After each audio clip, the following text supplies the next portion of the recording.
Se você acha que o Homem de Ferro só tem uma armadura e é aquela vermelha clássica, meu amigo, você tá muito enganado. Nos quadrinhos, o Tony Stark já criou centenas de armaduras, cada uma mais absurda do que a outra, desde Hulkbuster até uma intitulada como Matadora de Deuses. E hoje você vai conhecer as armaduras mais poderosas que o Homem de Ferro já teve na história dos quadrinhos. Hoje a gente vai falar do nível de poder de cada armadura, para que elas servem, feitos insanos e, é claro, o porquê que elas são tão apelonas. Então já deixa seu like aqui embaixo se você gosta do Homem de Ferro e bora para nossa lista!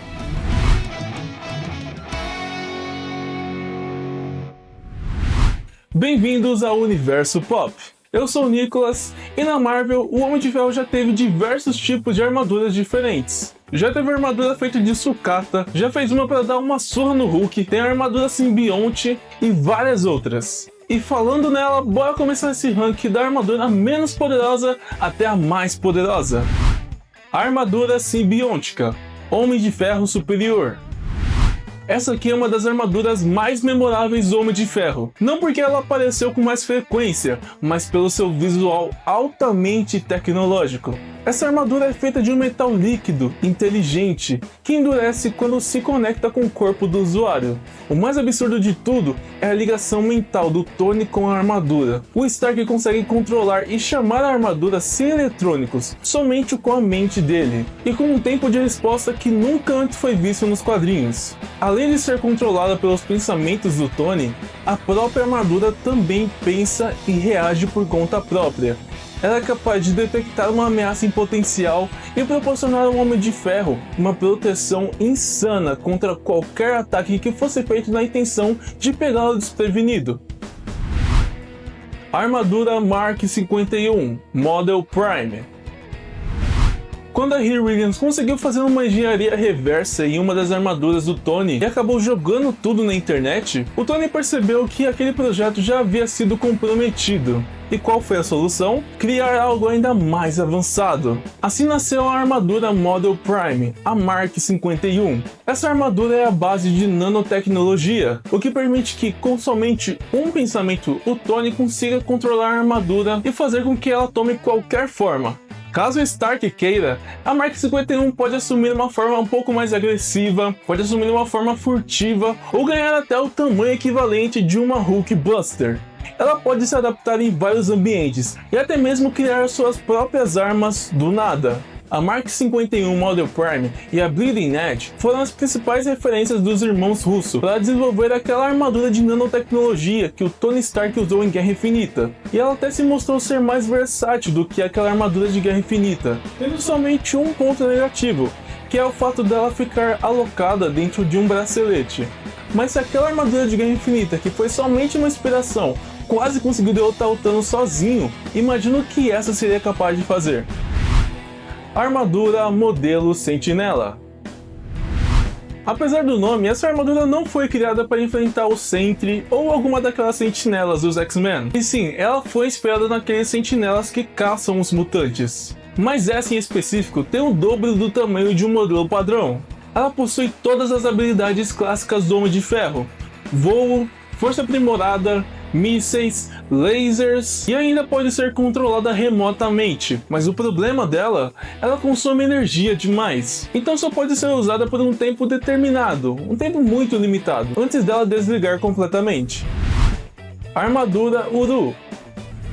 Na saga Essência do Medo, uma entidade nórdica chamada Serpente ameaça destruir a Terra.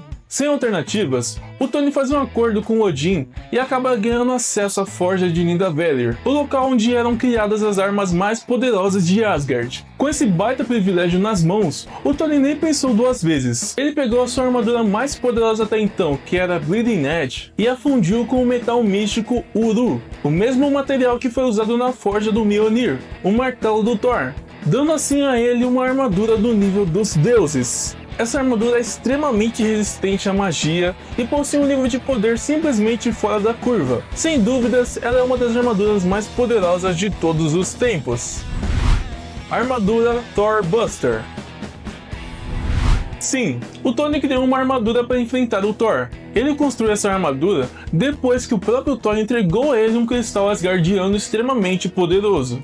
A ideia era usar essa energia como uma fonte mais limpa e segura do que a tecnologia da Terra. Essa armadura foi criada em um momento onde o Tony e o próprio Thor estavam se desentendendo. O Tony sabia que um conflito poderia acontecer a qualquer momento, porém o Thor estava em seu auge de poder, na sua versão mais poderosa.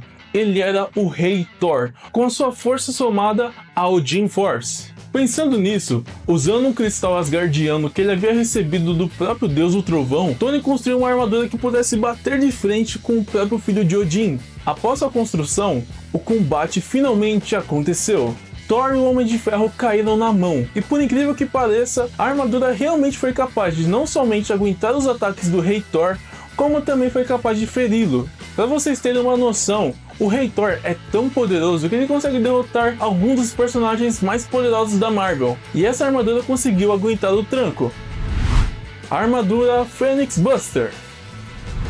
Se o Tony fez uma armadura contra o Thor e contra o Hulk, é claro que ele faria uma contra a Força Fênix, né? A Phoenix Buster foi criada especificamente para enfrentar essa entidade cósmica absurdamente poderosa, ligada à destruição e ao renascimento. Ela foi um projeto de uso único, construída com os materiais e tecnologias mais avançados possíveis. E antes que ela se fundisse com a Hope Summers, que era o hospedeiro perfeito para ela, o Tony atirou nela com um disruptor de energia, feito especialmente para matá-la. Ele causou um grande dano na entidade cósmica e a impediu de se juntar com seu hospedeiro ideal. Mas esse ataque dissipou a energia da Fênix, o que fez com que ela se juntasse a 5 novos hospedeiros: Emma Frost, Ciclope, Namor, Colossus e Magia. Se considerarmos que a Fênix estava com seu poder quase total, isso foi um feito gigantesco para o Stark. A armadura Godbuster. A Godbuster nasceu em uma realidade alternativa, onde a mente do Tony foi libertada das limitações humanas. Resultado: criatividade e genialidade sem limites. O Tony foi preso por uma entidade enigmática, se intitulando ser uma deusa digital, no maior estilo Matrix. Ela o prendeu em uma realidade alternativa, que permitia a ele liberdade total para criar qualquer coisa que viesse na mente dele. E nessa realidade, ele seria condenado a desenvolver dispositivos de alta tecnologia para ela. Porém, como todo mundo sabe, o Tony Stark é um gênio e aproveitou de toda essa liberdade para criar algo que fosse capaz de conquistar a sua liberdade novamente e derrotar aquela deusa. Então, usando de materiais que ainda nem existiam na sua realidade, ele acabou construindo a Godbuster, uma armadura que emanava mais poder do que qualquer outra que o próprio Tony já havia visto. Ele então derrotou a deusa digital e saiu daquela dimensão. Como aquela armadura havia sido criada com alguns componentes que sequer existiam em sua realidade, o Tony Stark decidiu recriá-la, mas dessa vez com os componentes que existiam em seu universo. Porém, mesmo com algumas limitações, o resultado aterrorizou até mesmo o próprio Tony. Ele viu tanto poder naquela armadura que sequer ousou colocá-la em ação. O medo dela cair em mãos erradas era tanto que ele a destruiu completamente. A armadura assassina de deuses, Mark II. Durante uma guerra entre os aspirantes e os celestiais, os aspirantes acabaram criando uma super armadura gigante, capaz de destruir os celestiais, e escolheram o Tony Stark para controlá-la.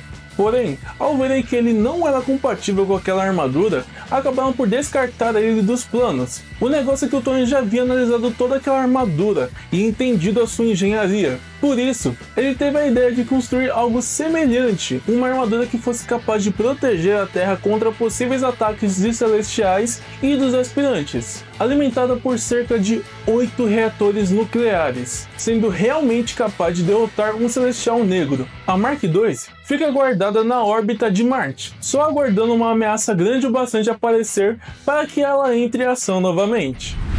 A armadura Homem de Ferro Cósmico, o Deus de Ferro. Para enfrentar o Korvac, Um dos vilões mais poderosos da Marvel, Tony Stark fez o impensável, absorveu o poder cósmico. Nesse estado, o Homem de Ferro alcançou finalmente o nível das entidades mais elevadas do universo Marvel. A batalha contra o Korvac acontecia em escala planetária, usando até alguns mundos como armas. Korvac acabou sendo detido pelas entidades primordiais do universo, mas o Tony recebeu a permissão de manter os seus poderes por mais um tempo, sendo literalmente o Homem de Ferro divino. Mas e você? Acha que alguma dessas armaduras que o Tony conseguiu construir nas HQs conseguiria salvar o multiverso inteiro do Beyonder lá em Vingadores Guerras Secretas? Ah, peraí, você não sabe quem é o Beyonder? Como assim você não conhece o ser mais poderoso vivo de todo o universo Marvel? Você precisa urgentemente clicar aqui e assistir esse vídeo, porque esse personagem específico vai ser extremamente importante para o futuro de todo o universo. Se inscreve aqui no canal se você gostou desse vídeo e para não perder os próximos. Tamo junto, galera, te vejo no próximo vídeo. Fui!